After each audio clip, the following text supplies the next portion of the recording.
चलिए मैं आज आपको एक कहानी सुनाती हूँ। एक लड़का था, अपना पोस्ट ग्रेजुएशन करके जॉब पे लग गया। उसको अच्छा पैकेज मिला हुआ था। वो बहुत फ्रेंडली था। वो अपने कॉलेज में भी बहुत फ्रेंडली था, स्कूल में भी बहुत फ्रेंडली था, मम्मी पापा से भी बहुत फ्रेंडली था, सबसे बहुत फ्रेंडली था। तो उसने ऐसे फ्रेंडली में अपने एक कलीग को बोला कि मेरे मैनेजर ने जो मुझे बताया है वो मुझे थोड़ा समझ में नहीं आया, और वो बातें भूल गया। दूसरे दिन आया तो उसके मैनेजर ने उसे बुलाया कि तुम्हें क्या समझ में नहीं आ रहा है। उसने बोला मुझे सब समझ में आ रहा है। फिर उसने बोला कि तुम किसी और को क्यों बता रहे हो तुम्हें क्या समझ में आ रहा है, तुम्हें क्या समझ में नहीं आ रहा है, जो तुम्हें समझ में नहीं आ रहा है वो मुझसे बात करो। उसने बोला ऐसा कुछ नहीं है। उसने अपने कलीग को बोला कि तुमने क्यों ऐसा बता दिया जो मैंने तुम्हें बताया। उसके बाद उसके मैनेजर को उसने कुछ और बता दिया।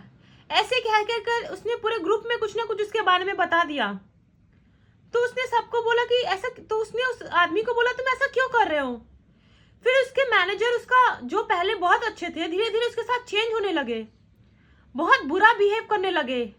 पता नहीं उसको मैनेजर को क्या प्रॉब्लम था। उसे ऐसा लगता था एक गलती से कि उसने कुछ बोल दिया, उसके कलीग ने उसका फ्यूचर बर्बाद कर दिया और उसके मैनेजर ने उसको रेजिग्नेशन दिलवा दिया।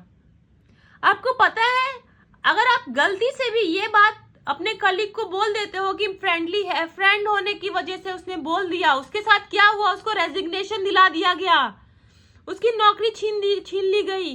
आप कभी भी पॉलिटिक्स को समझिए। ऑफिस में कभी भी किसी की बातें किसी को मत बताइए, क्योंकि वहां पे कोई दोस्त नहीं होता है। ऑफिस में कोई दोस्त नहीं होता है। आप कभी ना कभी आप जिसको बता रहे हो वो किसी और को बताएगा, किसी और मैनेजर के बारे में तो कभी कुछ मत बोलिए, क्योंकि वो आपको सीरियसली रेजिग्नेशन तक, वहां तक आपकी इतनी इंसल्ट हो जाएगी, धीरे धीरे आपको इतना प्रॉब्लम होगा ऑफिस में आने के लिए। प्लीज आप ऑफिस की बातें किसी को मत बताइएगा। ऑफिस पॉलिटिक्स सक्स।